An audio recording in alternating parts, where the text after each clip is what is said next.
तुमसर शहरातील नेहरू ग्राउंडची दुरावस्था। ग्राउंड परिसरात सर्वत्र दुर्गंध। मैदानात पडलेल्या खड्ड्यांमुळे सराव व शारीरिक व्यायामाकरिता येणारे तुमसर शहरातील नागरिक त्रस्त।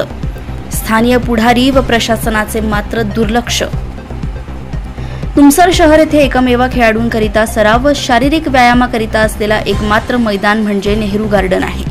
तुमसर शहरातील नागरिक व खेळाडू दररोज स्वतःला फिट ठेवण्याकरिता व्यायाम करण्यास इथे येत असतात, परंतु संपूर्ण मैदान परिसरात दुर्गंधी पसरली आहे।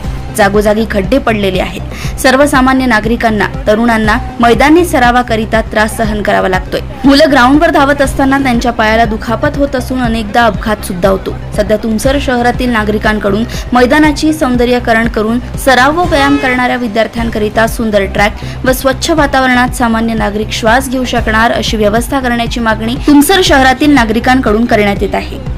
गरज आहे, कारण येथे पडलेल्या गड्ड्यांमुळे प्लेयर्सला खूप इंजुरी किंवा झालेल्या त्रासमुळे प्रशासनाने इथे लक्ष देण्याची गरज आहे। थँक्यू। मी डॉक्टर तुषार ढहाके, राहणं माझं तुमसर, जिल्हा भंडारा इथं आहे। तरी मागच्या 2 वर्षापासून मी या ग्राउंडमध्ये रोज इव्हनिंग वॉक किंवा कधी कधी मॉर्निंग वॉकसाठी येतो। मागच्या 2 वर्ष थोडं लक्षात आलं आहे की आता याची दुर्दशा थोडी जास्तच झालेली आहे। इथं गड्डे पडले आहे, ठिकाणी दगड पडलेले आहे। कोणी कार शिकवायला येते, गाडी शिकवायला येते, तर अशा वेळी जे लहान लेकरं आहे, स्टुडंट्स आहे, त्यांचं स्पोर्ट्स ॲक्टिव्हिटीजकडे थोडासा डिस्टर्बन्स होते। तरी माझं लोकल ॲडमिनिस्ट्रेशन आणि पॉलिटिशियन्स जे आहे आणि आमचे जे लोकल रिप्रेझेंटेटिव्ज आहे MP MLA, त्यांना विनंती आहे की त्याकडे थोडं लक्ष द्यावे आणि सुधारणा करण्यात यावी।